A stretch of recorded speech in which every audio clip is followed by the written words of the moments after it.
ನಮಸ್ಕಾರ ಸ್ನೇಹಿತರೆ, welcome to my YouTube channel ಗಣಕಲೋಕ.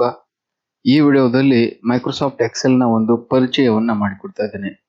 ಸ್ನೇಹಿತರೆ, ಮೈಕ್ರೋಸಾಫ್ಟ್ ಎಕ್ಸೆಲ್ ನ ಪರಿಚಯ ಅಂದ್ರೆ ಮೈಕ್ರೋಸಾಫ್ಟ್ ಎಕ್ಸೆಲ್ ನಲ್ಲಿ ಏನೆಲ್ಲ ಸ್ಟ್ರಕ್ಚರ್ಸ್ ಗಳಿದಾವೆ ಅಂದ್ರೆ ಮೈಕ್ರೋಸಾಫ್ಟ್ ಎಕ್ಸೆಲ್ ನ ಗ್ರಾಫಿಕಲ್ ಯೂಸರ್ ಇಂಟರ್ಫೇಸ್ ಹೇಗಿದೆ ಅನ್ನೋದನ್ನ ಈ ವಿಡಿಯೋದಲ್ಲಿ ವಿವರವಾಗಿ ಹೇಳಿಕೊಡ್ತಾ ಇದ್ದೇನೆ. ಪೂರ್ತಿ ವಿಡಿಯೋ ನೋಡಿ. ನಿಮ್ಮ ಅನಿಸಿಕೆ ಅಭಿಪ್ರಾಯಗಳನ್ನ ಕೊನೆಯಲ್ಲಿ ಕಮೆಂಟ್ಗಳ ಮುಖಾಂತರ ತಿಳಿಸಿ. ಹಾಗೆ ಈ ವಿಡಿಯೋ ನಿಮಗೆ ಇಷ್ಟ ಆದರೆ ಮಾತ್ರ ಈ ವಿಡಿಯೋಗೊಂದು ಲೈಕ್ ಮಾಡಿ. ಓಕೆ, ಬನ್ನಿ ಈಗ ಈ ಮೈಕ್ರೋಸಾಫ್ಟ್ ಎಕ್ಸೆಲ್ನ ಒಂದು ಪರಿಚಯವನ್ನ ಸ್ಟಾರ್ಟ್ ಮಾಡೋಣ. ಓಕೆ ಸ್ನೇಹಿತರೆ, ಇಲ್ಲಿ ನಿಮಗೆ ಡೆಸ್ಕ್ಟಾಪ್ ಮೇಲೆ ಇಲ್ಲಿ ಕಾಣಿಸ್ತಾ ಇದೆಯಲ್ಲ, ಇದು ಮೈಕ್ರೋಸಾಫ್ಟ್ ಎಕ್ಸೆಲ್ನ ಐಕಾನ್. ಸ್ನೇಹಿತರೆ, ಇಲ್ಲಿ ನನ್ನ ಕಂಪ್ಯೂಟರ್ ಇರುವಂತಹ ಮೈಕ್ರೋಸಾಫ್ಟ್ ಎಕ್ಸೆಲ್ 2007 ವರ್ಷನ್ ಆಗಿದೆ. ಓಕೆ, ಇದರ ನಂತರ ಇನ್ನೂ ಬಹಳಷ್ಟು ವರ್ಷನ್ಗಳು ಬಂದಿದ್ದಾವೆ, ಆದರೆ ನನ್ನಲ್ಲಿರೋದು 2007 ವರ್ಷನ್ನ ಮೈಕ್ರೋಸಾಫ್ಟ್ ಎಕ್ಸೆಲ್. ಇದರ ಬಗ್ಗೆ ಈಗ ಹೇಳಿಕೊಡ್ತಾ ಇದ್ದೇನೆ. ಓಕೆ, ಪೂರ್ತಿ ವಿಡಿಯೋನ ನೋಡಿ. ಸ್ನೇಹಿತರೆ, ಈಗ ನಮಗೆ ಮೈಕ್ರೋಸಾಫ್ಟ್ ಎಕ್ಸೆಲ್ನ ಐಕಾನ್ ಹೇಗೆ ಕಾಣಿಸುತ್ತೆ ಅಂದ್ರೆ ಈ ರೀತಿ ಕಾಣಿಸುತ್ತೆ. ಗ್ರೀನ್ ಕಲರ್ ಅಲ್ಲಿ ಅದರಲ್ಲಿ ಒಂದು ಎಕ್ಸ್ ಮಾರ್ಕ್ ಇರುತ್ತೆ. ಇದನ್ನು ನಾವು ಮೈಕ್ರೋಸಾಫ್ಟ್ ಎಕ್ಸೆಲ್ನ ಐಕಾನ್ ಅಂತ ಹೇಳ್ತೀವಿ. ನಾವು ಮೈಕ್ರೋಸಾಫ್ಟ್ ಎಕ್ಸೆಲ್ ಅಪ್ಲಿಕೇಶನ್ ಓಪನ್ ಮಾಡ್ಕೋಬೇಕು ಅಂದ್ರೆ ಈ ರೀತಿ ಐಕಾನ್ ಎಲ್ಲಿ ಕಾಣಿಸುತ್ತೋ ಅದರ ಮೇಲೆ 2 ಸರಿ ಕ್ಲಿಕ್ ಮಾಡಿ ಅದನ್ನ ಓಪನ್ ಮಾಡ್ಕೋಬಹುದು. ಹೀಗೆ ಓಪನ್ ಆಗುತ್ತೆ.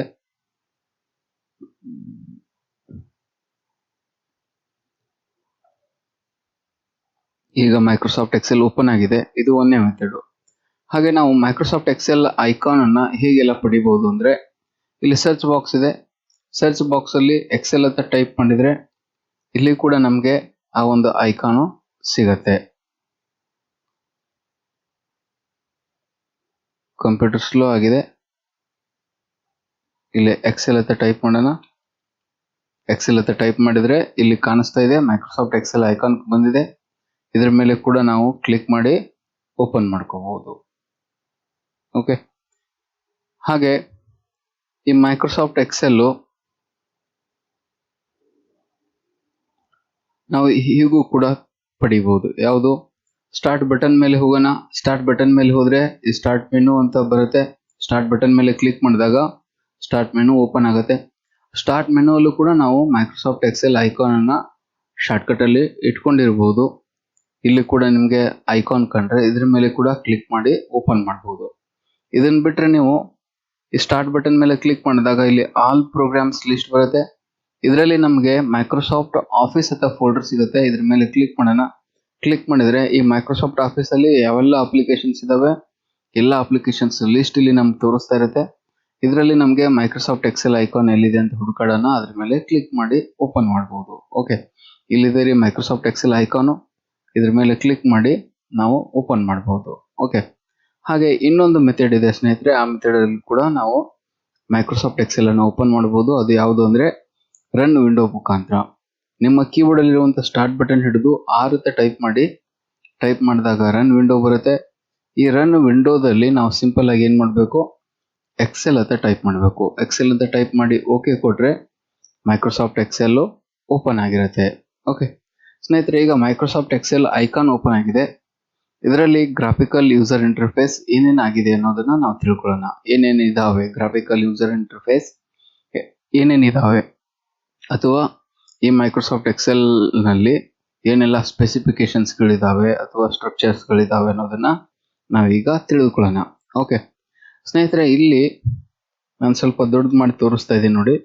ಇಲ್ಲಿ ರೈಟ್ ಸೈಡ್ ಕಾರ್ನರ್ ಅಲ್ಲಿ ಓಕೆ ನಮಗೆ 2 ಕ್ಲೋಸ್ ಬಟನ್ ಕಾಣಿಸ್ತಾ ಇದಾವೆ, 2 ರಿಸ್ಟೋರ್ ಡೌನ್ ಬಟನ್ ಕಾಣಿಸ್ತಾ ಇದಾವೆ, 2 ಮಿನಿಮೈಸ್ ಬಟನ್ ಕಾಣಿಸ್ತಾ ಇದಾವೆ.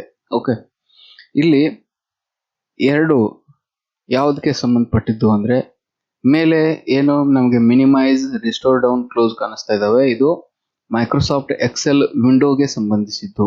ಓಕೆ, ಆನಂತರ ಇಲ್ಲಿ ಕೆಳಗಡೆ ಕಾಣಿಸ್ತಾ ಇರುವಂತ ಮಿನಿಮೈಸ್, ರಿಸ್ಟೋರ್ ಡೌನ್, ಕ್ಲೋಸ್ ಇವು ಈ ಮೈಕ್ರೋಸಾಫ್ಟ್ ಎಕ್ಸೆಲ್ ನಲ್ಲಿ ನಾವು ಓಪನ್ ಮಾಡಿರುವಂತ ಪೇಪರ್ಗೆ ಸಂಬಂಧಿಸಿದ್ದು. ಓಕೆ, ಸೊ ಇಲ್ಲಿ ಮೇಲೆ ನಾವು ಮಿನಿಮೈಸ್ ಮಾಡಿದ್ರೆ ಏನಾಗುತ್ತೆ, ಪೂರ್ತಿ ಎಕ್ಸೆಲ್ ವಿಂಡೋ ಮಿನಿಮೈಸ್ ಆಗುತ್ತೆ. ಮಿನಿಮೈಸ್ ಅಂದ್ರೆ ಆ ಎಕ್ಸೆಲ್ ಅಪ್ಲಿಕೇಶನ್ ಇಲ್ಲಿ ಟಾಸ್ಕ್ ಬಾರ್ ಮೇಲೆ ಬಂದು ಕುಳಿತಿರುತ್ತೆ. ಇಲ್ಲಿ ಕಾಣಿಸ್ತಾ ಇದೆಯಲ್ಲ, ಇಲ್ಲಿ ಮೈಕ್ರೋಸಾಫ್ಟ್ ಎಕ್ಸೆಲ್ ಐಕಾನ್ ಇದೆ ಅಂದ್ರೆ ನಮ್ಮ ಅಪ್ಲಿಕೇಶನ್ ಏನು ಓಪನ್ ಆಗಿತ್ತು ಅದು ಈಗ ಮೈಕ್ರೋಸಾಫ್ಟ್ ಎಕ್ಸೆಲ್ ಏನು ಇದು ಟಾಸ್ಕ್ ಬಾರ್ ಮೇಲೆ ಬಂದು ಆ ಮೈಕ್ರೋಸಾಫ್ಟ್ ಎಕ್ಸೆಲ್ ಕುಳಿತುಕೊಂಡಿದೆ. ಓಕೆ, ಸೊ ಇದನ್ನು ನಾವು ಮತ್ತೆ ಓಪನ್ ಮಾಡಬೇಕು. ಇದ್ರ ಮೇಲೆ ಕ್ಲಿಕ್ ಮಾಡೋಣ, ಅದು ಓಪನ್ ಆಗುತ್ತೆ. ಓಕೆ, ಇನ್ನು ಇಲ್ಲಿ ಮಧ್ಯದಲ್ಲಿರೋದು ರಿಸ್ಟೋರ್ ಡೌನ್ ಅಂದ್ರೆ ಈ ಡೆಸ್ಕ್ಟಾಪ್ ಮೇಲೆ ಇದು ಚಿಕ್ಕದಾಗಿ ಕಾಣಿಸುತ್ತೆ. ಮತ್ತೆ ಇದ್ರ ಮೇಲೆ ಕ್ಲಿಕ್ ಮಾಡಿದಾಗ ಅದು ಮ್ಯಾಕ್ಸಿಮೈಸ್ ಆಗುತ್ತೆ. ಅಪ್ಲಿಕೇಶನ್ ಬೇಡ ಅಂದ್ರೆ ಇಲ್ಲಿ ಕ್ಲಿಕ್ ಮಾಡಿ ಕ್ಲೋಸ್ ಮಾಡ್ಬೋದು. ಮತ್ತೆ ನಮ್ಗೆ ಎಕ್ಸೆಲ್ ಬೇಕು, ಇದ್ರ ಮೇಲೆ ಕ್ಲಿಕ್ ಮಾಡಿ ಓಪನ್ ಮಾಡೋಣ. ಓಪನ್ ಆಗಿದ್ದಾರೆ. ಇನ್ನು ಈ ಕೆಳಗಡೆ ಇರುವಂತ ಈ ಮಿನಿಮೈಸ್, ಮ್ಯಾಕ್ಸಿಮೈಸ್ ಮತ್ತು ರಿಸ್ಟೋರ್ ಡೌನ್ ಮತ್ತು ಕ್ಲೋಸ್ ಇವೆಲ್ಲ ಇದಕ್ಕೆ ಸಂಬಂಧಪಟ್ಟಿದ್ದು. ಇಲ್ಲಿರುವಂತ ಪೇಪರ್ಗೆ ಸಂಬಂಧಪಟ್ಟಿದ್ದು. ಇಲ್ಲಿ ಮಿನಿಮೈಸ್ ಅಂತ ನಾವು ಕ್ಲಿಕ್ ಮಾಡಿದಾಗ ಇಲ್ಲಿರುವಂತ ಎಕ್ಸೆಲ್ ಪೇಪರ್ ಮಿನಿಮೈಸ್ ಆಗುತ್ತೆ. ಮಿನಿಮೈಸ್ ಅಂದ್ರೆ ಎಲ್ಲಿ ಹೋಗಿರುತ್ತೆ ಅದು, ಇಲ್ಲಿ ಲೆಫ್ಟ್ ಸೈಡ್ ಬಾಟಮ್ ಕಾರ್ನರ್ ಅಲ್ಲಿ ಅದು ಬಂದು ಕುಳಿತಿರುತ್ತೆ. ಇಲ್ಲಿ ಕಾಣಿಸುತ್ತಾ, ಇಲ್ಲಿ ಮೈಕ್ರೋಸಾಫ್ಟ್ ಎಕ್ಸೆಲ್ ಒಂದು ಐಕಾನ್ ಕಾಣಿಸುತ್ತೆ. ಇದು ಇದರಲ್ಲಿರುವಂತ ಪೇಪರ್ ಮಿನಿಮೈಸ್ ಆಗಿರೋದು. ಓಕೆ, ಸೊ ಮತ್ತೆ ಇಲ್ಲಿ ನಾವು ಮಧ್ಯದಲ್ಲಿ ಕ್ಲಿಕ್ ಮಾಡೋಣ. ಮಧ್ಯದಲ್ಲಿ ಕ್ಲಿಕ್ ಮಾಡಿದ್ರೆ ಆ ಪೇಪರು ದೊಡ್ಡದಾಗತ್ತೆ. ದೊಡ್ಡದಾಗಿದೆ. ಓಕೆ, ಇಲ್ಲಿ ಮಿನಿಮೈಸ್, ರಿಸ್ಟೋರ್ ಡೌನ್ ಮತ್ತು ಕ್ಲೋಸು ಇಲ್ಲಿ ಮೇಲೆ ಕಾಣಿಸ್ತಾ ಇದಾವೆ. ಓಕೆ, ಟೈಟಲ್ ಬಾರ್ ಕೆಳಗಡೆ ಇಲ್ಲಿ ಕಾಣಿಸ್ತಾ ಇದಾವೆ. ಈಗ ನಾನು ರಿಸ್ಟೋರ್ ಡೌನ್ ಅಂತ ಕೊಟ್ರೆ ಈಗ ಏನಾಗುತ್ತೆ, ಈ ಒಂದು ಮಿನಿಮೈಸ್, ಮ್ಯಾಕ್ಸಿಮೈಸ್ ಐಕಾನ್ಸ್ ಇಲ್ಲಿ ಕೆಳಗಡೆ ಬರ್ತವೆ. ಇಲ್ಲಿ ಫಾರ್ಮುಲಾ ಬಾರ್ ಕೆಳಗಡೆ ಆ ಒಂದು ಐಕಾನ್ಸ್ ಬಂದಿರ್ತವೆ. ಇದನ್ನ ರಿಸ್ಟೋರ್ ಡೌನ್ ಅಂತ ಹೇಳ್ತೀವಿ. ಮತ್ತೆ ಮ್ಯಾಕ್ಸಿಮೈಸ್ ಅಂತ ಮಾಡಿದಾಗ ಇದು ಈ ಐಕಾನ್ಸ್ ಇಲ್ಲಿ ಮೇಲೆ ಬಂದಿರ್ತವೆ. ಓಕೆ, ಸೊ ನನಗೆ ಇಲ್ಲಿ ಪೇಪರ್ ಬೇಕಾಗಿಲ್ಲ, ಇಲ್ಲಿರುವಂತ ಪೇಪರ್ ಬೇಕಾಗಿಲ್ಲ ಅಂದ್ರೆ ಈಗ ನೋಡಿ ಈ ಪೇಪರ್ ಏನಾಗಿದೆ, ಬುಕ್ 1 ಮೈಕ್ರೋಸಾಫ್ಟ್ ಎಕ್ಸೆಲ್ ಅಂತ ಬಂದಿದೆ. ಓಕೆ, ನಾವು first time Microsoft Excel application open ಮಾಡಿದಾಗ ಡಿಫಾಲ್ಟ್ ಆಗಿ ಅದು ಬುಕ್ 1 ಅಂತ ಬಂದಿರುತ್ತೆ. ನೆಕ್ಸ್ಟ್ ಟೈಮ್ ಇದನ್ನು ಕ್ಲೋಸ್ ಮಾಡಿ ಮತ್ತೊಂದು ಸಾರಿ ನಾವು ಪೇಪರ್ ತಗೊಂಡಾಗ ಅವಾಗ ಏನಾಗುತ್ತೆ, ಬುಕ್ 2 ಅಂತ ಬರುತ್ತೆ. ಓಕೆ, ಸೊ ಈಗ ಇರುವಂತ ಈ ಒಂದು ಪೇಪರ್ ಅನ್ನ ಕ್ಲೋಸ್ ಮಾಡೋಣ. ಕ್ಲೋಸ್ ಮಾಡ್ಲಿಕ್ಕೆ ಇಲ್ಲಿ ಕ್ಲೋಸ್ ಬಟನ್ ಇದೆ, ಕ್ಲೋಸ್ ವಿಂಡೋ ಅಂತ, ಇದ್ರ ಮೇಲೆ ಕ್ಲಿಕ್ ಮಾಡೋಣ. ಇಲ್ಲಿರುವಂತ Microsoft Excel paper page close ಆಯ್ತು. ನನಗೆ ಮತ್ತೆ ವಾಪಸ್ ಬೇಕಂದ್ರೆ ಏನ್ ಮಾಡೋದು, ಇಲ್ಲಿ ಆಫೀಸ್ ಬಟನ್ ಅಲ್ಲಿ ಹೋಗೋಣ. ಆಫೀಸ್ ಬಟನ್ ಮೇಲೆ ಕ್ಲಿಕ್ ಮಾಡಿದಾಗ ಇಲ್ಲಿ ನಮಗೆ ನ್ಯೂ ಅಂತ ಆಪ್ಷನ್ ಬರುತ್ತೆ. ನ್ಯೂ ಅಂತ ಕ್ಲಿಕ್ ಮಾಡೋಣ. ನ್ಯೂ ಅಂತ ಕ್ಲಿಕ್ ಮಾಡಿದಾಗ ಬ್ಲ್ಯಾಂಕ್ ವರ್ಕ್ ಬುಕ್ ಅದು ಬರುತ್ತೆ. ಇಲ್ಲಿ ಕ್ರಿಯೇಟ್ ಅಂತ ಕ್ಲಿಕ್ ಮಾಡಿದಾಗ ಮತ್ತೊಂದು ಎಕ್ಸೆಲ್ ಪೇಪರ್ ಬಂದಿರುತ್ತೆ. ಓಕೆ ಸ್ನೇಹಿತರೆ, ಈಗ ಇದಕ್ಕೆ ಹೆಸರೇನು ಬಂದಿದೆ ನೋಡಿ, ಬುಕ್ 2 ಮೈಕ್ರೋಸಾಫ್ಟ್ ಎಕ್ಸೆಲ್ ಅಂತ ಬಂದಿದೆ. ಈ ಬುಕ್ 2 ಮೈಕ್ರೋಸಾಫ್ಟ್ ಎಕ್ಸೆಲ್ ಅನ್ನೋದೇನಿದು ನಮಗೆ, ಇದನ್ನ ನಾವು ಟೈಟಲ್ ಬಾರ್ ಅಂತ ಹೇಳ್ತೀವಿ. Title bar. ಓಕೆ, ಇದು ಪೂರ್ತಿ ಏನ್ರಿ, ಇದು ಟೈಟಲ್ ಬಾರ್. ಯಾಕೆ ಟೈಟಲ್ ಬಾರ್ ಅಂತ ಕರಿತೀವಿ, ಇದರಲ್ಲಿ ಏನಾದರೂ ನಾವು ವರ್ಕ್ ಮಾಡಿ ಅದನ್ನ ಸೇವ್ ಮಾಡಿಟ್ರೆ ಆ ಸೇವ್ ಮಾಡುವಾಗ ಏನು ನಾವು ಹೆಸರು ಕೊಡ್ತೀವಿ ಅಂದ್ರೆ ಫೈಲ್ ನೇಮ್ ಅಂತ ಏನು ಕೊಡ್ತೀವಿ, ಆ ಫೈಲ್ ನೇಮು ಇಲ್ಲಿ ಮೇಲ್ಗಡೆ ಟೈಟಲ್ ಬಾರ್ ಅಲ್ಲಿ ಡಿಸ್ಪ್ಲೇ ಆಗ್ತಾ ಇರುತ್ತೆ. ಅದಕ್ಕೆ ಇದನ್ನ ಟೈಟಲ್ ಬಾರ್ ಅಂತ ಹೇಳ್ತೀವಿ. ಓಕೆ, ಇದಾದ ನಂತರ ಇಲ್ಲಿ ನಮಗೆ ಇಲ್ಲೊಂದು ರೌಂಡ್ ಆಗಿ ಚಿತ್ರ ಕಾಣಿಸ್ತಾ ಇದೆ. ಇದು ಆಫೀಸ್ ಬಟನ್. ಆಫೀಸ್ ಬಟನ್ ಅಂದ್ರೆ ನಮಗೆ ನಾರ್ಮಲ್ ಆಗಿ ನಾವು ಫೈಲ್ ಅಂತ ಕೇಳಿರ್ತೀವಿ. ಓಕೆ, ಇದಕ್ಕಿಂತ ಮುಂಚೆ ನೀವೇನಾದ್ರೂ ನೋಟ್ ಪ್ಯಾಡ್, ವರ್ಡ್ ಪ್ಯಾಡ್ ಅವನ್ನೆಲ್ಲ ಆಪರೇಟ್ ಮಾಡಿದ್ರೆ ಅದರಲ್ಲಿ ಫೈಲ್ ಅಂತ ಬಂದಿರುತ್ತೆ. ಓಕೆ, ಫೈಲ್ ಅಂದ್ರೆ ಫೈಲ್ ಅಲ್ಲಿ ಏನೇನು ಆಪ್ಷನ್ಸ್ ಇರ್ತವೆ, new, open, save as, print preview ಹಾಗೆಲ್ಲ ಇರ್ತವೆ. ಆ ಆಪ್ಷನ್ಸ್ ನಮಗೆ ಈ ಆಫೀಸ್ ಬಟನ್ ಅಲ್ಲಿ ಕಾಣಿಸ್ತವೆ.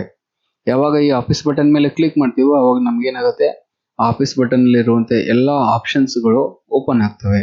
ಓಕೆ, ಇದರಲ್ಲಿ ಭಾಗಶಃ ಫೈಲ್ ಮೆನು ಅಲ್ಲಿ ಇರುವಂತ ಎಲ್ಲಾ ಆಪ್ಷನ್ಸ್ಗಳು ನಮ್ಗೆ ಇಲ್ಲಿ ಡಿಸ್ಪ್ಲೇ ಆಗ್ತವೆ. ನೋಡಿ, ನ್ಯೂ ಅಂತಿದೆ, ಓಪನ್ ಅಂತಿದೆ, ಸೇವ್ ಅಂತಿದೆ, ಸೇವ್ ಆಸ್ ಅಂತಿದೆ. ಸ್ನೇಹಿತರಲ್ಲಿ ಎಕ್ಸ್ಪೋರ್ಟ್ WPS PDF ಅಂತಿದೆ. ಈ ಆಪ್ಷನ್ ನಿಮ್ಮ ಕಂಪ್ಯೂಟರ್ ಅಲ್ಲಿ ಇರ್ಲಿಕ್ಕಿಲ್ಲ, ಯಾಕಂದ್ರೆ ಇದು ಒಂದು ಏನು ಪ್ಲಗ್ ಇನ್ನು ನಾನು ನಮ್ಮ ಕಂಪ್ಯೂಟರ್ ಇನ್ಸ್ಟಾಲ್ ಮಾಡಿರುವಂತ ಒಂದು ಪ್ಲಗ್ ಇನ್ನು, ಅದಕ್ಕಾಗಿ ಇಲ್ಲಿ ಎಕ್ಸ್ಟ್ರಾ ಆಗಿ ಇದು ಕಾಣಿಸ್ತಾ ಇದೆ. ಓಕೆ, ಇಲ್ಲಿ ಸೇವ್ ಆಸ್ ಅಂತಿದೆ, ಮತ್ತೆ ನೆಕ್ಸ್ಟ್ ಪ್ರಿಂಟ್ ಅಂತ ಇದೆ. ಮುಂದೆ ಈ ಕಡೆ ಮುಂದೆ ಬಂದ್ರೆ ಪ್ರಿಂಟ್ ಪ್ರಿವ್ಯೂ, ಕ್ವಿಕ್ ಪ್ರಿಂಟ್, ಇವೆಲ್ಲ ಆಪ್ಷನ್ಸ್ ಇಲ್ಲಿ ಕಾಣಿಸ್ತಾ ಇರುತ್ತೆ. ಓಕೆ, ಇವೆಲ್ಲದ್ರ ಬಗ್ಗೆ ನಿಮಗೆ ಆಲ್ರೆಡಿ ಗೊತ್ತಿರಬಹುದು ಅಂತ ಅನ್ಕೊಳ್ತೀನಿ. ಹೀಗಾಗಿ ಇದ್ರ ಬಗ್ಗೆ ನಾನು ಹೆಚ್ಚು ಹೇಳಲಿಕ್ಕೆ ಹೋಗಲ್ಲ. ಓಕೆ, ಇಲ್ಲಿ ನಾನು ಹೊರಗಡೆ ಕ್ಲಿಕ್ ಮಾಡ್ತೀನಿ. ಆಫೀಸ್ ಬಟನ್ ಮೆನು ಏನು ಓಪನ್ ಆಗಿತ್ತು ಆ ಮೆನು ಈಗ ಕ್ಲೋಸ್ ಆಗುತ್ತೆ. ಇಲ್ಲಿ ಹೊರಗಡೆ ಈ ಪೇಪರ್ ಅಲ್ಲಿ ಎಲ್ಲಾದ್ರೂ ಒಂದ್ ಕಡೆ ಕ್ಲಿಕ್ ಮಾಡಿ ಆಫೀಸ್ ಬಟನ್ ಕ್ಲೋಸ್ ಆಗುತ್ತೆ. ಅದಾದ ನಂತರ ಮತ್ತೇನಿದೆ, ಇಲ್ಲಿ ಹೋಮ್ ಟ್ಯಾಬ್ ಅಂತಿದೆ. ಇಲ್ಲಿ WPS PDF ಅಂತ ಬರುತ್ತೆ. ಈ ಟ್ಯಾಬ್ ಕೂಡ ನಿಮ್ಮ ಕಂಪ್ಯೂಟರ್ ಅಲ್ಲಿ ಇರ್ಲಿಕ್ಕಿಲ್ಲ. ನನ್ನ ಕಂಪ್ಯೂಟರ್ ಅಲ್ಲಿ ನಾನು ಆಗ್ಲೇ ಹೇಳಿದೆ, ಒಂದು ಯಾವ್ದು ಪ್ಲಗ್ ಇನ್ ಅನ್ನ ಇನ್ಸ್ಟಾಲ್ ಮಾಡಿದ್ದಕ್ಕೆ ಈ ಒಂದು ಟ್ಯಾಬ್ ಎಕ್ಸ್ಟ್ರಾ ಆಗಿ ಕಾಣಿಸುತ್ತೆ. ಈ ಟ್ಯಾಬ್ ನಿಮ್ಮ ಕಂಪ್ಯೂಟರ್ ಇರ್ಲಿಕ್ಕಿಲ್ಲ, ಇದನ್ನ ಜಸ್ಟ್ ಇಗ್ನೋರ್ ಮಾಡಿ. ಓಕೆ, ಇದಾದ ನಂತರ ಇನ್ಸರ್ಟ್ ಟ್ಯಾಬ್ ಇದೆ, ಪೇಜ್ ಲೇಔಟ್ ಟ್ಯಾಬ್ ಇದೆ, ಫಾರ್ಮುಲಾ, ಡೇಟಾ, ರಿವ್ಯೂ, ಇವೆಲ್ಲ ಟ್ಯಾಬ್ಸ್ ಬರ್ತವೆ. ಇನ್ನು ನಾವು ಬೇರೆ ಬೇರೆ ಆಪ್ಷನ್ಸ್ ಬಳಸಿದಾಗೆಲ್ಲ ಮತ್ತೆ ಇನ್ನು ಬೇರೆ ಬೇರೆ ರೀತಿಯಾದಂಥ ಟ್ಯಾಬ್ಸ್ಗಳು ಇಲ್ಲಿ ಡಿಸ್ಪ್ಲೇ ಆಗ್ತಾ ಇರ್ತವೆ. ಓಕೆ, ಇವುಗಳನ್ನ ಏನ್ ಕರಿತೀವಿ? ಟ್ಯಾಬ್ಸ್ ಅಂತ ಹೇಳ್ತೀವಿ. ಓಕೆ, ಇಲ್ಲಿ ಹೋಮ್, ಇನ್ಸರ್ಟ್, ಪೇಜ್ ಲೇಔಟ್ ಇವೆಲ್ಲ ಏನ್ರಿ ಇವು? ಟ್ಯಾಬ್ಸ್. ಈ ಟ್ಯಾಬ್ಸ್ ಮೇಲೆ ಕ್ಲಿಕ್ ಮಾಡಿದಾಗ ನಮ್ಗೆ ಇಲ್ಲೊಂದು ಪಟ್ಟಿ ಬರುತ್ತಲ್ಲ, ಈ ಪಟ್ಟಿಯನ್ನ ನಾವು ಏನ್ ಕರಿತೀವಿ? ಇದನ್ನ ನಾವು ರಿಬ್ಬನ್ ಅಂತ ಹೇಳ್ತೀವಿ. ಈ ಪೂರ್ತಿ ಈ ಭಾಗವನ್ನ ನಾವು ರಿಬ್ಬನ್ ಅಂತ ಕರಿತೀವಿ.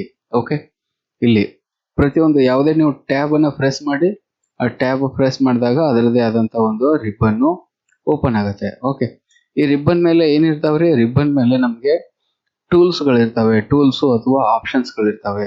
ಆ ಆಪ್ಷನ್ಸ್ ಅನ್ನ ಗ್ರೂಪ್ ಅಲ್ಲಿ ಕೊಟ್ಟಿರ್ತಾರೆ, ಗ್ರೂಪ್ ಅಲ್ಲಿ ಕೊಟ್ಟಿರ್ತಾರೆ. ನೋಡಿ, ಈಗ ನಾನು ಹೋಮ್ ಟ್ಯಾಬ್ ಅಂತ ಕ್ಲಿಕ್ ಮಾಡಿದೀನಿ. ಹೋಮ್ ಟ್ಯಾಬ್ ಅಲ್ಲಿ ಇಲ್ಲಿ ಚೌಕಾಗಿ ಇಲ್ಲೊಂದಿದೆ ಕ್ಲಿಪ್ ಬೋರ್ಡ್ ಗ್ರೂಪ್ ಅಂತ. ಓಕೆ, ಈ ಕ್ಲಿಪ್ ಬೋರ್ಡ್ ಗ್ರೂಪ್ ಅಲ್ಲಿ cut, copy, paste, format painter ಅಂತ ಈ ಒಂದು ಆಪ್ಷನ್ಸ್ ಅನ್ನ ಗ್ರೂಪ್ ಮಾಡಿಟ್ಟಿದ್ದಾರೆ. ಇವೆಲ್ಲ ಸೇರಿ ಇದು ಕ್ಲಿಪ್ ಬೋರ್ಡ್ ಗ್ರೂಪ್. ಹಾಗೆ ಅಕ್ಷರನ ಡಿಸೈನ್ ಮಾಡ್ಲಿಕ್ಕೆ ಒಂದು ಆಪ್ಷನ್ಸ್ ಕೊಟ್ಟಿದ್ದಾರೆ, ಅದಕ್ಕೆ ಫಾಂಟ್ ಗ್ರೂಪ್ ಅಂತ ಇಲ್ಲಿ ಹೆಸರು ಕೊಟ್ಟಿದ್ದಾರೆ. ಹಾಗೆ ಪ್ಯಾರಾಗ್ರಾಫ್ ಡಿಸೈನ್ ಮಾಡ್ಲಿಕ್ಕೆ ಇಲ್ಲಿ ಒಂದಿಷ್ಟು ಆಪ್ಷನ್ಸ್ ಇದಾವೆ, ಇವುಗಳನ್ನ ಅಲೈನ್ಮೆಂಟ್ ಅಂತ ಗ್ರೂಪ್ ನೇಮ್ ಕೊಟ್ಟಿದ್ದಾರೆ. ಇಲ್ಲಿ ನಂಬರ್ ಗ್ರೂಪ್ ಇದೆ, ನಂಬರ್ಸ್ ಅನ್ನ ಬೇರೆ ಬೇರೆ ರೀತಿಯಲ್ಲಿ ಫಾರ್ಮೆಟ್ ಮಾಡ್ಲಿಕ್ಕೆ. ಹಾಗೆ ನಮ್ಮ ಈ ಎಕ್ಸೆಲ್ ಪೇಪರ್ ಅಲ್ಲಿರುವಂತಹ ಸೆಲ್ಸ್ ಅನ್ನ ಬೇರೆ ಬೇರೆ ರೀತಿ ಸ್ಟೈಲ್ ಅಲ್ಲಿ ನೋಡ್ಕೊಳ್ಳಿಕ್ಕೆ ಸ್ಟೈಲ್ಸ್ ಅಂತಿದಾವೆ. ಹೀಗೆ ಇಲ್ಲಿ ನಮ್ಗೆ ಇವೆಲ್ಲ ಏನ್ರಿ ಇವು? ಗ್ರೂಪ್ಸ್. ನಾವು ಯಾವಾಗ ಟ್ಯಾಬ್ಸ್ ಅನ್ನ ಕ್ಲಿಕ್ ಮಾಡ್ತೀವೋ, ಟ್ಯಾಬ್ಸ್ ಕ್ಲಿಕ್ ಮಾಡಿದಾಗ ನಮ್ಗೆ ಈ ರೀತಿ ಗ್ರೂಪ್ಸ್ ಅಲ್ಲಿ ಆಪ್ಷನ್ಸ್ ಅನ್ನ ಕೊಟ್ಟಿರ್ತಾರೆ, ಟೂಲ್ಸ್ ಅವೈಲೇಬಲ್ ಇರ್ತವೆ. ಓಕೆ, ಇವೆಲ್ಲ ಏನಿವು? ಗ್ರೂಪ್ಸ್. ಓಕೆ, ಒಟ್ಟಾರೆಯಾಗಿ ಇದು ಪೂರ್ತಿ ಪಟ್ಟಿಯನ್ನ ನಾವು ರಿಬ್ಬನ್ ಅಂತ ಕರಿತೀವಿ. ಓಕೆ, ನೆಕ್ಸ್ಟ್ ಸ್ನೇಹಿತರೆ, ಈ ರಿಬ್ಬನ್ ಕೆಳಗಡೆ ಇಲ್ಲಿ ನಮಗೆ ಕಾಣಿಸ್ತಾ ಇದೆ, ಇದನ್ನ ನಾವೇನಂತ ಹೇಳ್ತೀವಿ? ಇದು quick access bar. Quick access bar ಅಂದ್ರೆ ಆಲ್ಮೋಸ್ಟ್ ಇದರಲ್ಲಿರುವಂತ ಐಕಾನ್ಸ್ ನಮ್ಮ ಆಫೀಸ್ ಬಟನ್ ನಲ್ಲಿ ಇರುವಂತ ಐಕಾನ್ಸ್ ಗಳಾಗಿದ್ದಾವೆ. ನೋಡಿ, ಇಲ್ಲಿ ಅಬ್ಸರ್ವ್ ಮಾಡಿ, ನ್ಯೂ ಐಕಾನ್ ಇದೆ, ಓಪನ್ ಐಕಾನ್ ಇದೆ, ಪ್ರಿಂಟ್ ಪ್ರಿವ್ಯೂ ಐಕಾನ್ ಇದೆ, ಇಲ್ಲಿ ಸೇವ್ ಐಕಾನ್ ಇದೆ. ಓಕೆ, ಅದನ್ನ ಬಿಟ್ರೆ ಅಂಡು, ರೀಡು, ಫಾರ್ಮು ಮತ್ತೆ ಬೇರೆ ಬೇರೆ ಐಕಾನ್ಸ್ ನಮ್ಗೆ ಯಾವ್ದಾದ್ರು ಬೇಕಾಗಿದ್ರೆ ಅವುಗಳನ್ನ ಇಲ್ಲಿ ತಂದು ಇಟ್ಕೋಬಹುದು. ಇಲ್ಲಿರುವಂತ ಈ ಐಕಾನ್ಗಳನ್ನ ನಾವೇನ್ ಕರಿತೀವಿ? ಕ್ವಿಕ್ ಎಸ್ ಬಾರ್ ಅಂತ ಹೇಳ್ತೀವಿ. ಯಾಕೆ ಕ್ವಿಕ್ ಎಸ್ ಬಾರ್ ಅಂತ ಹೇಳ್ತೀವಿ? ನೋಡಿ, ಇಲ್ಲಿ ನಾವು ಹೊಸ ಪೇಜ್ ತಗೋಬೇಕು. ಹೊಸ ಪೇಜ್ ತಗೋಬೇಕಾದ್ರೆ ಆಫೀಸ್ ಬಟನ್ ಅಲ್ಲಿ ಹೋಗಿ ನ್ಯೂ ಅಂತ ಕ್ಲಿಕ್ ಮಾಡ್ತೀವಿ. ಎಷ್ಟು? 2 ಕ್ಲಿಕ್ ಆಯ್ತು. ಅದ್ರ ಬದಲಾಗಿ ಓನ್ಲಿ 1 ಕ್ಲಿಕ್ ಇದ್ರ ಮೇಲೆ ಕ್ಲಿಕ್ ಮಾಡಿದ್ರೆ ನಮಗೆ ಮತ್ತೊಂದು ಹೊಸ ಪೇಜ್ ಬರುತ್ತೆ. ನೋಡಿ, ಈಗ ಬುಕ್ 2 ಅಂತಿದೆ, ಈ ಒಂದು ನ್ಯೂ ಐಕಾನ್ ಮೇಲೆ ಕ್ಲಿಕ್ ಮಾಡ್ತೀನಿ, ಬುಕ್ 3 ಅಂತ ಮತ್ತೊಂದು ಬಂದ್ಬಿಡತ್ತೆ. ವೇಟ್ ಮಾಡಿ, ಬಂದಿದೆಯಾ? ಬುಕ್ 3 ಅಂತ ಮತ್ತೊಂದು ಬಂದಿದೆ. ಓಕೆ, ಮತ್ತೊಮ್ಮೆ ನ್ಯೂ ಅಂತ ಕ್ಲಿಕ್ ಮಾಡಿದ್ರೆ ಮತ್ತೊಂದು ಬಂದ್ಬಿಡುತ್ತೆ. ನೋಡಿ, ಬರೀ 1 ಕ್ಲಿಕ್ ಅಲ್ಲೇ ನಮಗೆ ಆ ಒಂದು ಫಂಕ್ಷನ್ ಎಕ್ಸಿಕ್ಯೂಟ್ ಆಗುತ್ತೆ. ಓಕೆ, ಸೊ ಹೀಗಾಗಿ ಇವುಗಳನ್ನ ನಾವು ಕ್ವಿಕ್ ಎಸ್ ಬಾರ್ ಅಂತ ಹೇಳ್ತೀವಿ. ಈ ಕ್ವಿಕ್ ಎಸ್ ಬಾರ್ ರಿಬ್ಬನ್ ಕೆಳಗಡೆನೂ ಇರಬಹುದು ಅಥವಾ ಈ ರಿಬ್ಬನ್ ಮೇಲೆ ಕೂಡ ಕಾಣಿಸ್ಬೋದು. ರಿಬ್ಬನ್ ಮೇಲೆ ಬೇಕಾದ್ರೆ ನಾವು ಏನ್ ಮಾಡ್ಬೇಕು? ಇಲ್ಲಿ ಒಂದು ಡ್ರಾಪ್ ಡೌನ್ ಏರೋ ಕಾಣಿಸುತ್ತೆ. ಇಲ್ಲಿ ಡ್ರಾಪ್ ಡೌನ್ ಏರೋ ಕಾಣಿಸುತ್ತೆ ನಿಮ್ಗೆ. ನೋಡಿ, ಇಲ್ಲಿ ಡ್ರಾಪ್ ಡೌನ್ ಏರೋ ಇದೆ.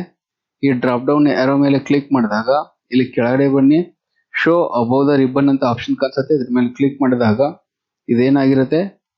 ಅದು ಈ ಮೇಲ್ಗಡೆ ಈ ಟ್ಯಾಬ್ ಏನು ಟ್ಯಾಬ್ಸ್ ಇದಾವೆ, ಟ್ಯಾಬ್ಸ್ ಮೇಲ್ಗಡೆ ಇಲ್ಲಿ ಬಂದಿರುತ್ತೆ. ಓಕೆ, ಈ ಟೈಟಲ್ ಬಾರ್ ಜೊತೆಗೆ ಅದ್ರ ಪಕ್ಕದಲ್ಲಿ ಇಲ್ಲಿ ಬಂದು ಕೂತಿದೆ. ಓಕೆ, ಈ ಒಂದು ಕ್ವಿಕ್ ಎಸ್ ಬಾರ್ ಕೆಳಗಡೆ ಬೇಕು ಅಂದ್ರೆ ಮತ್ತೆ ಇದ್ರ ಮೇಲೆ ಡ್ರಾಪ್ ಡೌನ್ ಯಾರೋ ಮೇಲೆ ಕ್ಲಿಕ್ ಮಾಡಿ ಶೋ ಬಿಲೋ ದ ರಿಬ್ಬನ್ ಅಂತ ಕ್ಲಿಕ್ ಮಾಡಿದ್ರೆ ಮತ್ತೆ ಈ ರಿಬ್ಬನ್ ಕೆಳಗಡೆ ಅದು ಬಂದಿರತ್ತೆ. ಓಕೆ, ಸೊ ಇದಾದ ನಂತರ ಸ್ನೇಹಿತರೆ ಇಲ್ಲೊಂದು ಮತ್ತೆ ಪಟ್ಟಿ ಬಂದಿದೆ. ಈ ಪಟ್ಟಿಯನ್ನ ನಾವು ಏನಂತ ಕರಿತೀವಿ? ಇದನ್ನ ನಾವು ಫಾರ್ಮುಲಾ ಬಾರ್ ಅಂತ ಹೇಳ್ತೀವಿ. ಇದು ಪೂರ್ತಿ ಏನ್ರಿ? ಇದು ಫಾರ್ಮುಲಾ ಬಾರ್. ಇಲ್ಲಿ ಅಬ್ಸರ್ವ್ ಮಾಡಿ, ನಮ್ಗೆ ಇಲ್ಲಿ ಅಬ್ಸರ್ವ್ ಮಾಡಿದ್ರೆ ಇಲ್ಲಿ ಎಫ್.ಎಕ್ಸ್ ಅಂತ ಒಂದು ಬಾಕ್ಸ್ ಇದೆ. ಓಕೆ, ಇಲ್ಲಿ ಎಫ್.ಎಕ್ಸ್ ಅಂತ ಇರೋದು ಏನಿದು? ಎಫ್.ಎಕ್ಸ್ ಅಂತ ಇರೋದು ಇದು ಫಾರ್ಮುಲಾ ಬಾರ್. ಓಕೆ, ಹಾಗೆ ಇಲ್ಲಿ A1 ಅಂತ ಕಾಣಿಸ್ತಾ ಇದೆ, ಇದೇನ್ರಿ? ಇದು ನೇಮ್ ಬಾಕ್ಸ್. ಈ ಕಡೆ ಇರೋದು ನೇಮ್ ಬಾಕ್ಸ್, ಇಲ್ಲಿರೋದು ಫಾರ್ಮುಲಾ ಬಾರ್. ಓಕೆ, ಇಲ್ಲಿ ಫಾರ್ಮುಲಾ ಬಾರ್ ದೊಡ್ಡದಾಗಿರೋದ್ರಿಂದ ಈ ಒಂದು ಪೂರ್ತಿ ಪಟ್ಟಿಯನ್ನು ನಾವು ಫಾರ್ಮುಲಾ ಬಾರ್ ಅಂತಾನೆ ಕರಿತೀವಿ. ಓಕೆ, ಇಲ್ಲಿ ನೇಮ್ ಬಾಕ್ಸ್ ಕೂಡ ಇದೆ, ಆದ್ರೆ ಇದು ತುಂಬಾ ದೊಡ್ಡದಾಗಿದೆ ಅಲ್ಲ, ಹೀಗಾಗಿ ಇದನ್ನ ನಾವು ಈ ಒಂದು ಪೂರ್ತಿ ಪಟ್ಟಿಯನ್ನ ಫಾರ್ಮುಲಾ ಬಾರ್ ಅಂತಾನೆ ಹೇಳ್ತಾ ಇರ್ತೀವಿ. ಓಕೆ, ಇದು ಫಾರ್ಮುಲಾ ಬಾರ್, ಈ ಕಡೆ ಇರೋದು ನೇಮ್ ಬಾಕ್ಸ್. ಅದನ್ನ ಬಿಟ್ರೆ ಇಲ್ಲಿ ನಮ್ಗೆ ABCD ಅಂತ ಇದಾವೆ, ಆನಂತರ ಈ ಕಡೆ 1 2 3 ಅಂತ ಇದಾವೆ. ಇಲ್ಲಿ ABCD ಅನ್ನೋದು ಏನ್ರಿ ಇವು? ಈ ABCD ಅನ್ನೋದು ಹೆಡ್ಡಿಂಗ್ಸು. ಯಾವ ಹೆಡ್ಡಿಂಗ್ಸು? ಕಾಲಮ್ ಹೆಡ್ಡಿಂಗ್ಸು. ಇಲ್ಲಿ 1 2 3 ಅನ್ನೋದು ಇವು ಕೂಡ ಹೆಡ್ಡಿಂಗ್ಸ್. ಇವು ಯಾವುದನ್ನ ರಿಪ್ರೆಸೆಂಟ್ ಮಾಡ್ತವೆ? ರೋ ಅನ್ನ ರಿಪ್ರೆಸೆಂಟ್ ಮಾಡ್ತವೆ. ಸ್ನೇಹಿತರೆ, ನಾವು ಮೈಕ್ರೋಸಾಫ್ಟ್ ಎಕ್ಸೆಲ್ ಅನ್ನ ಓಪನ್ ಮಾಡಿದಾಗ ಡಿಫಾಲ್ಟ್ ಆಗಿ 3 ಶೀಟ್ಸ್ ಓಪನ್ ಆಗ್ತವೆ. ಇಲ್ಲಿ ಪೇಜ್ ಓಪನ್ ಆಗಲ್ಲ. ಓಕೆ, ಇಲ್ಲಿರುವಂತ ಪೇಪರ್ಗೆ, ಈ ಒಂದು ಪೇಪರ್ ಅನ್ನ ನಾವು ಪೇಜ್ ಅಂತ ಕರೆಯಲ್ಲ, ಇವುಗಳನ್ನ ಶೀಟ್ ಅಂತ ಹೇಳ್ತೀವಿ. ಡಿಫಾಲ್ಟ್ ಆಗಿ 3 ಶೀಟ್ ಓಪನ್ ಆಗಿರ್ತವೆ. ಶೀಟ್ 1, ಶೀಟ್ 2, ಶೀಟ್ 3 ಅಂತ. ಇಲ್ಲಿ ಕೆಳಗಡೆ ಕಾಣಿಸ್ತಾ ಇದೆ ನೋಡಿ, ಈ ರೀತಿ ನಮಗೆ 3 ಶೀಟು ಓಪನ್ ಆಗಿರ್ತವೆ ಡಿಫಾಲ್ಟ್ ಆಗಿ. ಶೀಟ್ 1, ಶೀಟ್ 2, ಶೀಟ್ 3 ಅಂತ. ಓಕೆ, ಪ್ರತಿಯೊಂದು ಶೀಟ್ ಅಲ್ಲೂ ಕೂಡ ನಮಗೆ ಏನಿರ್ತವೆ? ಇದೇ ರೀತಿ ಸ್ಟ್ರಕ್ಚರ್ ಇರುತ್ತೆ. ABC ಅಂತ ಇರ್ತವೆ, 1 2 3 ಅಂತ ಇರ್ತವೆ. ಓಕೆ, ಇಲ್ಲಿ ABC ಅನ್ನೋದ್ರ ಇವ್ರ ಮೇಲೆ ಕ್ಲಿಕ್ ಮಾಡಿದ್ರೆ ಏನಾಗುತ್ತೆ? ಒಂದು ಕಾಲಮ್ ತೋರಿಸುತ್ತೆ. ಇವು ಈ ರೀತಿ ಇರೋದೇನು? ಇವು ಕಾಲಮ್ಸ್. ಹೀಗೆ ಉದ್ದ ಇರೋದು ಇವು ಕಾಲಮ್ಸ್. ಇಲ್ಲಿ ಅಡ್ಡ ಇರೋದೇನ್ರಿ? ಇವು ರೋಸ್. ಓಕೆ, ಈಗ ನಾ ಯಾವ ರೋ ಮೇಲೆ ಕ್ಲಿಕ್ ಮಾಡಿದ್ದೀನಿ? 5th ರೋ ಮೇಲೆ ಕ್ಲಿಕ್ ಮಾಡಿದ್ದೀನಿ. ಈ ಕಡೆ ಕ್ಲಿಕ್ ಮಾಡೋಣ. ಇಲ್ಲಿ ಇದು ಯಾವ ರೋ? 10ನೇ ರೋ. ಓಕೆ, ಇಲ್ಲಿ 1 2 3 ಅನ್ನೋದು ಏನ್ ತೋರಿಸ್ತವೆ? ರೋ ಅನ್ನ ರಿಪ್ರೆಸೆಂಟ್ ಮಾಡ್ತವೆ. ಇಲ್ಲಿ ABCD ಅನ್ನೋದು ಏನ್ ತೋರಿಸ್ತವೆ? ಇವು ಕಾಲಮ್ಸ್ ಅನ್ನ ರಿಪ್ರೆಸೆಂಟ್ ಮಾಡ್ತವೆ. ಈಗ ನಾ ಸೆಲೆಕ್ಟ್ ಮಾಡಿರುವಂತ ಕಾಲಮ್ ಯಾವುದು? G column. ನಾ ಸೆಲೆಕ್ಟ್ ಮಾಡಿರುವಂತ ಈ ಕಾಲಮ್ ಯಾವುದು? L column. ಓಕೆ, ಕಾಣಿಸುತ್ತಾ? ಇಲ್ಲಿ ಮೇಲೆ ಇರುವಂತದ್ದು ಇವು ಕಾಲಮ್ ಹೆಡ್ಡರ್ಸ್. ಓಕೆ, ಇದು ಪೂರ್ತಿ ಏನ್ರಿ? ಇವು ಕಾಲಮ್ ಹೆಡ್ಡಿಂಗ್ಸು. ಈ ಕಡೆ ಇರುವಂತದ್ದು ರೋ ಹೆಡ್ಡಿಂಗ್ಸ್. ಓಕೆ, ಇಷ್ಟೇನಾ ಇರೋದು ನಮ್ಮ ಈ ರೋ ಮತ್ತು ಕಾಲಮ್ಸ್ ಅಲ್ಲಿ? ಇಷ್ಟೇ ಹೆಡ್ಡಿಂಗ್ಸ್ ಇರೋದಾ ಅಂತ ನೋಡಿದ್ರೆ ಅಲ್ಲ. ಓಕೆ, ನಾವು ಇನ್ನು ಈ ಕಡೆ ನೋಡಿ, ಇಲ್ಲಿ ಸ್ಕ್ರಾಲ್ ಬಾರ್ ಕಾಣಿಸ್ತವೆ. ಈ ಪೇಪರ್ ಆಚೆ ಈ ಕಡೆ ಪಕ್ಕದಲ್ಲಿ ಇದೇನು ರೈಟ್ ಸೈಡ್ ಅಲ್ಲಿ ಬಂದ್ರೆ ಇಲ್ಲೊಂದು ನಮ್ಗೆ ಗ್ರೇ ಕಲರ್ ಪಟ್ಟಿ ಕಾಣಿಸ್ತಾ ಇದೆ. ಇದನ್ನೇನ್ ಕರಿತೀವಿ? Scroll bar. ಓಕೆ, ಈ ಸ್ಕ್ರಾಲ್ ಬಾರ್ ಇಲ್ಲಿ ಇದನ್ನ ವರ್ಟಿಕಲ್ ಸ್ಕ್ರಾಲ್ ಬಾರ್ ಅಂತ ಹೇಳ್ತೀವಿ. ಇದ್ರ ಮೇಲೆ ಕ್ಲಿಕ್ ಮಾಡಿದ್ರೆ ನೋಡಿ, ಇಲ್ಲಿ ಇನ್ನು ನಮ್ಗೆ ಈ ನಂಬರ್ಸ್ ಜಾಸ್ತಿ ಆಗ್ತಾ ಇದಾವ. ಹಾಗೆ ಇಲ್ಲಿ ನಮ್ಗೆ ಏನಿವು ಕಾಲಮ್ ಹೆಡ್ಡಿಂಗ್ಸು ಅಪ್ ಟು ಇಲ್ಲಿ WX ತನ ಇದಾವೆ. ಇಲ್ಲಿ ಕೆಳಗಡೆ ಇರುವಂತದ್ದು ಈ ಒಂದು ಪಟ್ಟಿಯನ್ನ ನಾವು ಏನ್ ಕರಿತೀವಿ? ಇದು ಹಾರಿಜಾಂಟಲ್ ಸ್ಕ್ರಾಲ್ ಬಾರ್ ಅಂತ ಹೇಳ್ತೀವಿ. ಈ ಕಡೆ ಇರೋದು vertical scroll bar. Okay, vertical scroll bar ಇದು ಮಾಡಿದ್ರೆ ಪೇಪರು ಮೇಲೆ ಹೋಗುತ್ತೆ. ಓಕೆ, ಇಲ್ಲಿ ಕೆಳಗಡೆ ಕ್ಲಿಕ್ ಮಾಡಿದ್ರೆ ಏನಾಗುತ್ತೆ? ಈ ಪೇಪರ್ ವರ್ಟಿಕಲ್ ಸ್ಕ್ರಾಲ್ ಬಾರ್ ಇಲ್ಲಿ ಕೆಳಗಡೆ ಯಾರೋ ಮಾರ್ಕ್ ಮೇಲೆ ಕ್ಲಿಕ್ ಮಾಡಿದ್ರೆ ಇದು ಏನಾಗುತ್ತೆ ರೀ? ನಮ್ಗೆ ಪೇಪರು ಮೇಲೆ ಮೂವ್ಮೆಂಟ್ ಮಾಡತ್ತೆ. ಓಕೆ, ಹಾಗೆ ಈ ಹಾರಿಜಾಂಟಲ್ ಸ್ಕ್ರಾಲ್ ಬಾರ್ ಅಲ್ಲಿ ಇಲ್ಲಿ ರೈಟ್ ಸೈಡ್ ಅಲ್ಲಿ ಈ ಯಾರೋ ಮಾರ್ಕ್ ಮೇಲೆ ನಾನು ಕ್ಲಿಕ್ ಮಾಡ್ತೀನಿ. ಕ್ಲಿಕ್ ಮಾಡಿದ್ರೆ ಈ ಪೇಪರ್ ಅನ್ನ ಹೀಗೆ ರೈಟ್ ಸೈಡ್ ಬಲಗಡೆ ಡೈರೆಕ್ಷನ್ ಅಲ್ಲಿ ಮೂವ್ಮೆಂಟ್ ಮಾಡುತ್ತೆ. ನೋಡಿ, ಇಲ್ಲಿ ಎಲ್ಲ ಹೆಡ್ಡಿಂಗ್ಸ್ ಮೂವ್ಮೆಂಟ್ ಆಗ್ತಾ ಇದಾವೆ. ಓಕೆ, ಈ ರೀತಿ ಪೇಪರ್ ಅನ್ನ ನಾವು ಲೆಫ್ಟ್ ರೈಟ್ ಟಾಪ್ ಬಾಟಮ್ ಮಾಡ್ಲಿಕ್ಕೆ ಈ ಸ್ಕ್ರಾಲ್ ಬಾರ್ಸ್ ಅನ್ನ ಬಳಸ್ತಾ ಇರ್ತೀವಿ. ಓಕೆ, ಸೊ ಈ ಒಂದು ಶೀಟ್ ಅಲ್ಲಿ ಎಷ್ಟು ಕಾಲಮ್ಸ್ ಇದಾವೆ, ಎಷ್ಟು ರೋ ಇದಾವೆ ಅನ್ನೋದನ್ನ ನಾವು ನೋಡ್ಕೋಬೇಕು. ಓಕೆ, ಇಲ್ಲಿ ನಮಗೆ ಫಸ್ಟ್ ಕಾಲಮ್ ಯಾವ್ದ್ರಿ? ಫಸ್ಟ್ ಕಾಲಮ್ ನಮಗೆ A ಆಗಿರುತ್ತೆ.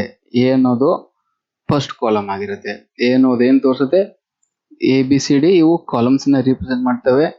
ಅದರಲ್ಲಿ ಫಸ್ಟ್ ಕಾಲಮ್ ಯಾವುದು ಅಂದ್ರೆ A ಕಾಲಮ್. ಓಕೆ, A ಅನ್ನೋದು ಫಸ್ಟ್ ಕಾಲಮ್. ಇಲ್ಲಿ ಕಾಣಿಸುತ್ತಲ್ಲ, ಇದ್ರ ಮೇಲೆ ಕ್ಲಿಕ್ ಮಾಡಿದ್ರೆ ಇದು ಕಾಲಮ್ ಬರುತ್ತೆ. ಇದೆ ಫಸ್ಟ್. B ಅನ್ನೋದು ಸೆಕೆಂಡ್, C ಅನ್ನೋದು ಥರ್ಡ್, D ಅನ್ನೋದು ಫೋರ್ತ್, E ಅನ್ನೋದು ಫಿಫ್ತ್.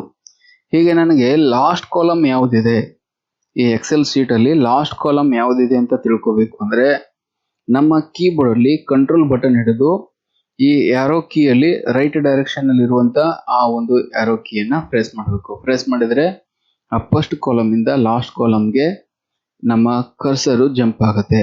ಓಕೆ, ಲಾಸ್ಟ್ ಕಾಲಮ್ ಯಾವ್ದ್ರಿ? XFD. Last column XFD. ಇಲ್ಲಿ ಜೂಮ್ ಮಾಡಿ ತೋರಿಸ್ತಾ ಇದೀನಿ ನೋಡಿ. ಓಕೆ, ಇದು XFD ಅನ್ನೋದು ಲಾಸ್ಟ್ ಕಾಲಮ್. ಓಕೆ, ಹಾಗೆ ಕಂಟ್ರೋಲ್ ಹಿಡಿದು ಲೆಫ್ಟ್ ಆರೋ ಮಾರ್ಕ್ ನ ಪ್ರೆಸ್ ಮಾಡೋಣ. ಫಸ್ಟ್ ಕಾಲಮ್ ಬರುತ್ತೆ.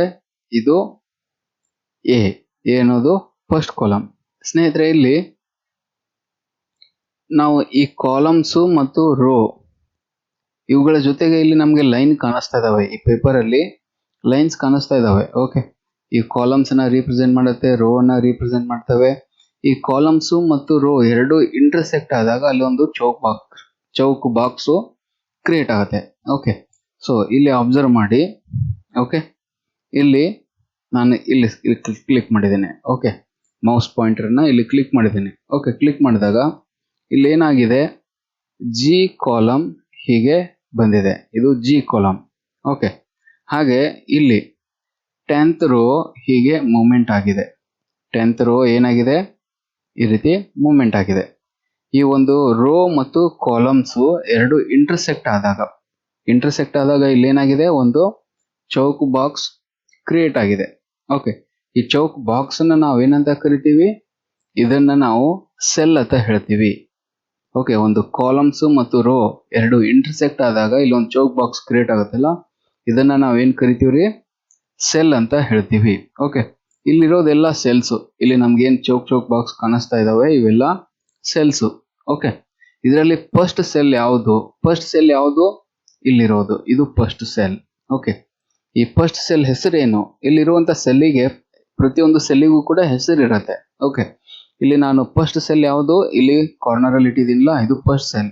ಓಕೆ, ಫಸ್ಟ್ ಸೆಲ್ ಹೆಸರೇನು, ಫಸ್ಟ್ ಸೆಲ್ಲು ಇದು ಯಾವ ಕಾಲಮ್ ಅಲ್ಲಿ ಇರುತ್ತೆ, ಯಾವ ರೋದಲ್ಲಿದೆ, ಆ ಒಂದು ಕಾಲಮ್ ಮತ್ತು ರೋ ಹೆಸರಿಂದ ಈ ಒಂದು ಸೆಲ್ಗೆ ಹೆಸರನ್ನ ಇಟ್ಟಿರ್ತೀವಿ. ಓಕೆ, ಇದು ಎ ಕಾಲಮ್ ಅಲ್ಲಿದೆ, 1ನೇ ರೋದಲ್ಲಿದೆ. ಇದರ ಹೆಸರೇನು, ಈ ಸೆಲ್ ಹೆಸರು A1 ಅಂತ ಆಗಿರುತ್ತೆ. ಓಕೆ, ಇದು ನೇಮ್ ಬಾಕ್ಸ್ ಅಲ್ಲಿ ಆ ಹೆಸರು ಕಾಣಿಸ್ತಾ ಇದೆ ನೋಡಿ, A1 ಅನ್ನೋದು ಈ ಸೆಲ್ ಅನ್ನ ಹೆಸರು. ಓಕೆ, ಇಲ್ಲಿ A1. ನಾನು ಹಾಗೆ ಇಲ್ಲಿ ಕೆಳಗಡೆ ಕ್ಲಿಕ್ ಮಾಡ್ತೀನಿ. ಈ ಕೆಳಗಡೆ ಕ್ಲಿಕ್ ಮಾಡಿದ್ರೆ ಈಗ ನಾವು ಮೌಸ್ ಪಾಯಿಂಟರ್ ಎಲ್ಲಿ ಇಟ್ಟಿದ್ದೀವಿ, ಬಿ ಕಾಲಮ್ ಅಲ್ಲಿ ಇಟ್ಟಿದ್ದೀವಿ, 4th ರೋದಲ್ಲಿದೆ. Okay, B column 4th row ಎರಡು ಇಂಟರ್ಸೆಕ್ಟ್ ಆಗಿ ಇಲ್ಲಿ ಒಂದು ಸೆಲ್ ಕ್ರಿಯೇಟ್ ಆಗಿದೆ. ಈ ಸೆಲ್ ಹೆಸರು ಏನ್ರಿ, B4.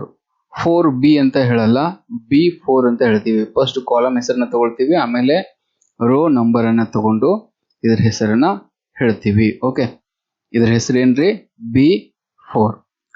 ಇಲ್ಲಿರುವಂತ ಇವು ಎಲ್ಲ ಚೌಕ್ ಬಾಕ್ಸ್ಗಳು, ಇವೆಲ್ಲ ಸೆಲ್ಗಳು. ಓಕೆ, ಆದ್ರೆ ನಮ್ಗೆ ಆಕ್ಟಿವ್ ಸೆಲ್ ಅಂದ್ರೆ ಯಾವುದು, ನಾವು ಎಲ್ಲಿ ಮೌಸ್ ಪಾಯಿಂಟರ್ನ ಕ್ಲಿಕ್ ಮಾಡಿರ್ತೀವೋ ಅದು ಆಕ್ಟಿವ್ ಸೆಲ್. ಓಕೆ, ಇಲ್ಲಿ ನಾನು ಏನ್ ಸೆಲೆಕ್ಟ್ ಮಾಡಿದ್ದೀನಿಲ್ಲ, ಇಲ್ಲಿ E6 ಇದು ಆಕ್ಟಿವ್ ಸೆಲ್.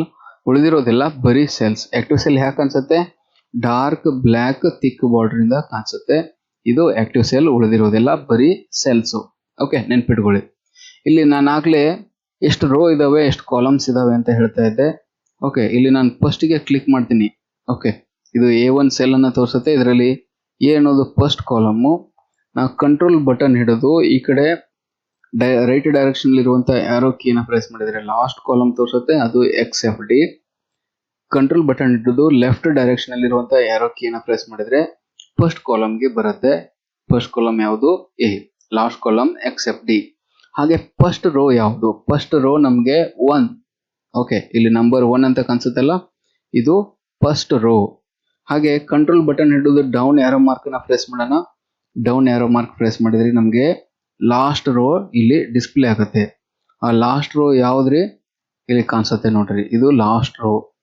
ಯಾವ್ದಿದೆ, 10,48,576. ಇದು ನಮ್ಗೆ ಲಾಸ್ಟ್ ರೋ.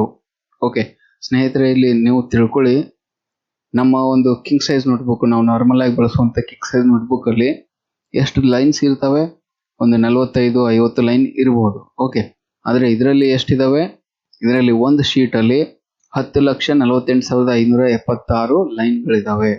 ಓಕೆ, ಹಾಗೆ ಕಾಲಮ್ಸ್ ಎಷ್ಟಿದಾವೆ ಅಂತ ನೋಡ್ಕೊಳ್ಳೋದು ಹೇಗೆ, ಕಾಲಮ್ಸ್.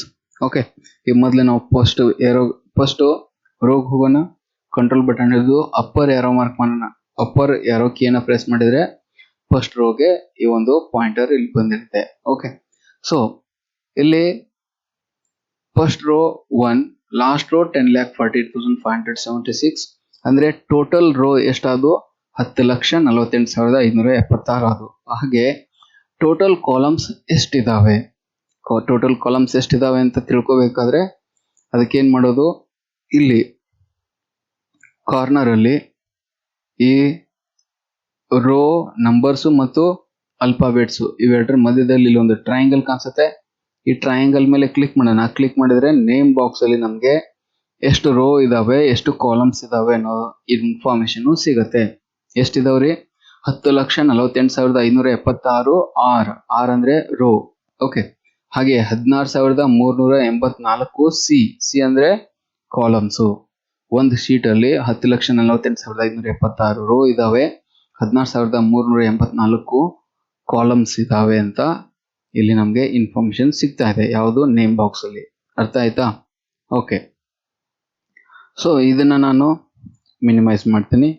ಓಕೆ, ಸಾರಿ, ಅಂದ್ರೆ ಜೂಮ್ ಔಟ್ ಮಾಡಿದ್ದೀನಿ. ನಾರ್ಮಲ್ ಸೈಜ್ ಅಲ್ಲಿ ಇದೆ. ಈಗ ಇದು ಈ ಎಕ್ಸೆಲ್ ಶೀಟು ಎಷ್ಟು ದೊಡ್ಡದಿದೆ ಅನ್ನೋದನ್ನ ತಿಳ್ಕೊಳ್ಳುವಂಥದ್ದು. ಓಕೆ, ಅದಾದ ನಂತರ ಇಲ್ಲಿ ನಮಗೆ ಶೀಟ್ 1, ಶೀಟ್ 2, ಶೀಟ್ 3 ಅಂತ 3 ಶೀಟ್ ಬಂದಿದ್ದಾವೆ. 3 ಶೀಟಲ್ಲೂ ಇಷ್ಟೇ ನಂಬರ್ನ ಕಾಲಮ್ಸ್ ಮತ್ತು ರೋಸು ಇರ್ತವೆ. ಓಕೆ, ಸೊ ನನಗೆ ಇದಲ್ದೇನೆ ಇನ್ನೂ ಒಂದು ಶೀಟ್ ಬೇಕು. ಇದರಲ್ಲಿ ಇನ್ನೂ ಒಂದು ಶೀಟ್ ಬೇಕು ಅಂದ್ರೆ ಆ ಶೀಟ್ ಅನ್ನ ತಗೋಬಹುದು. ಅದು ಹೇಗೆ? ಇಲ್ಲಿ ಮುಂದೆ ಒಂದು ಆಪ್ಷನ್ ಇದೆ ನೋಡಿ. ಮುಂದೆ ಇಲ್ಲಿ ನಮಗೊಂದು ಆಪ್ಷನ್ ಕಾಣಿಸುತ್ತಾ? ಈ ಆಪ್ಷನ್ ಮೇಲೆ ಕ್ಲಿಕ್ ಮಾಡಿದ್ರೆ ನಮಗೆ ನೆಕ್ಸ್ಟ್ ಇನ್ನೊಂದು ನ್ಯೂ ಶೀಟ್ ಬರುತ್ತೆ. ಇದ್ರ ಮೇಲೆ ಕ್ಲಿಕ್ ಮಾಡೋಣ.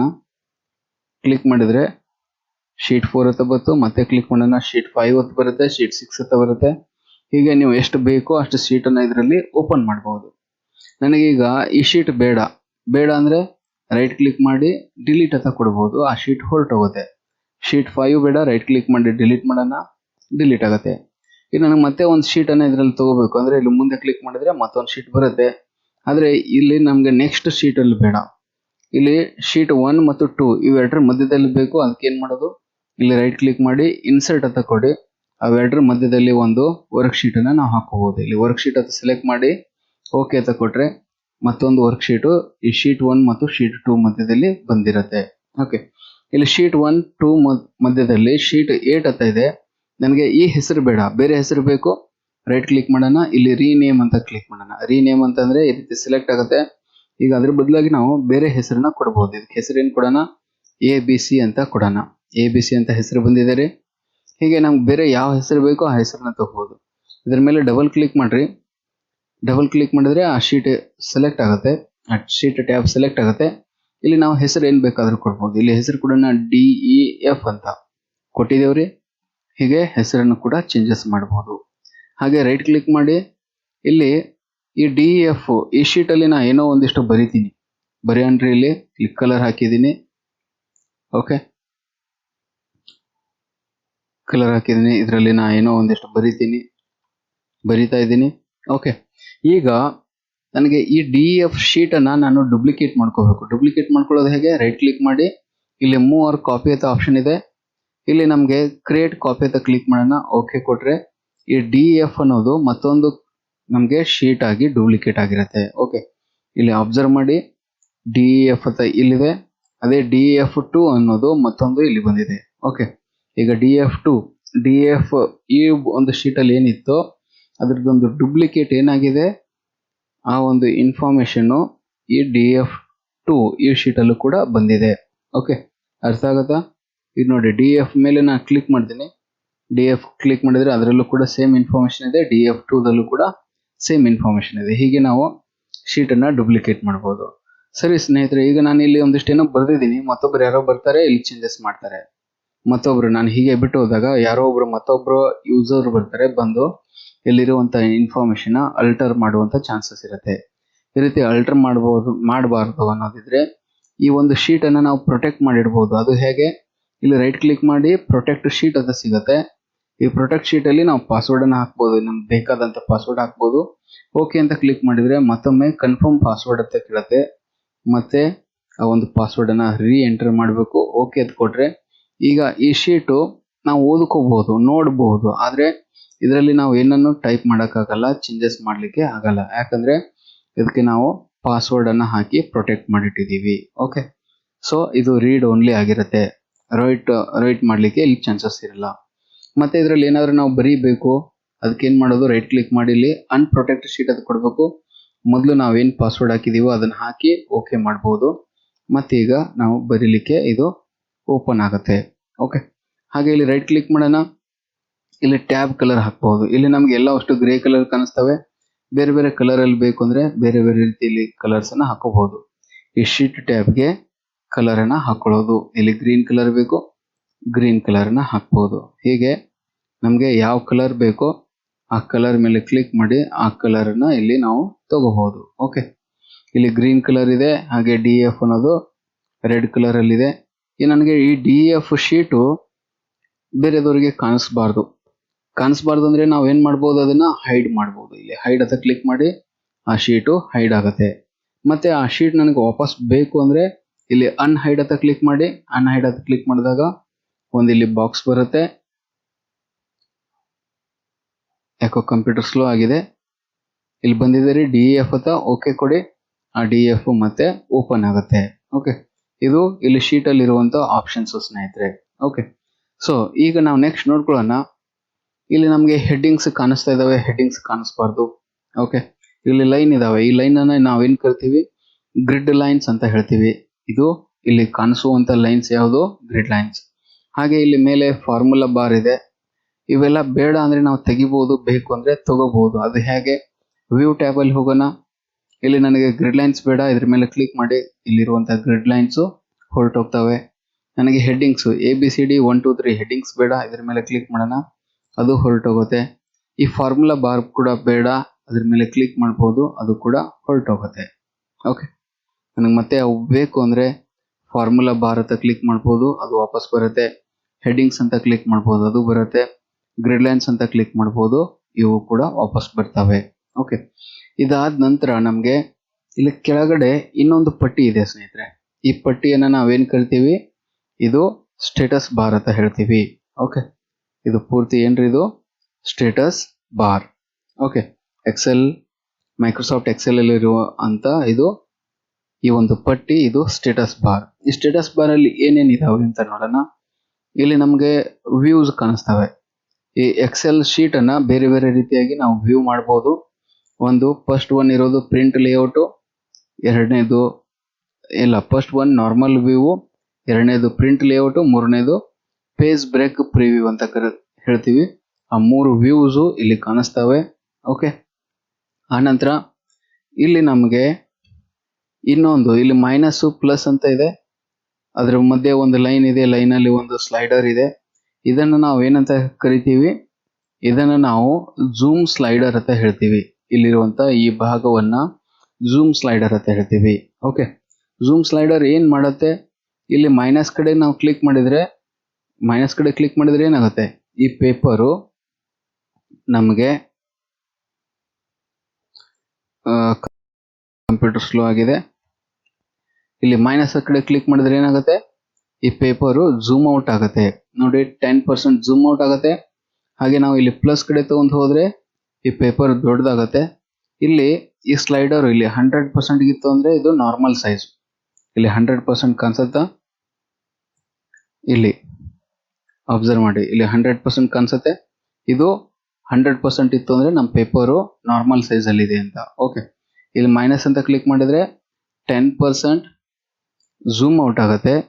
ಪ್ಲಸ್ ಅಂತ ಕ್ಲಿಕ್ ಮಾಡಿದಾಗ ಇದು 400% ಜೂಮ್ ಇನ್ ಆಗುತ್ತೆ. ಪ್ಲಸ್ ಕಡೆ ಹೋದಾಗ ಜೂಮ್ ಇನ್, ಮೈನಸ್ ಕಡೆ ಬಂದಾಗ ಜೂಮ್ ಔಟ್. ಇದು ಮಧ್ಯದಲ್ಲಿದ್ದಾಗ ನಾರ್ಮಲ್ ವ್ಯೂ. ಓಕೆ, ಮಧ್ಯದಲ್ಲಿ ಅಂದ್ರೆ 100% ಇದ್ದಾಗ ಇದು ನಾರ್ಮಲ್ ಆಗಿರುತ್ತೆ. ಓಕೆ, ಸೊ ನೆಕ್ಸ್ಟ್ ನೋಡ್ಕೊಳ್ಳೋಣ, ಈ ವ್ಯೂಸ್ ಏನೇನು ತೋರಿಸ್ತವೆ. ಓಕೆ ಸ್ನೇಹಿತರೆ, ಇದು ಎಕ್ಸೆಲ್ ತುಂಬಾ ದೊಡ್ಡದಾಗಿದೆ. ಎಕ್ಸೆಲ್ ಅಲ್ಲಿರುವಂತ ಈ ಪೇಪರು ತುಂಬಾ ದೊಡ್ಡದಾಗಿದೆ. ಇದನ್ನ ನಾವು ಶೀಟ್ ಅಂತ ಹೇಳ್ತೀವಿ.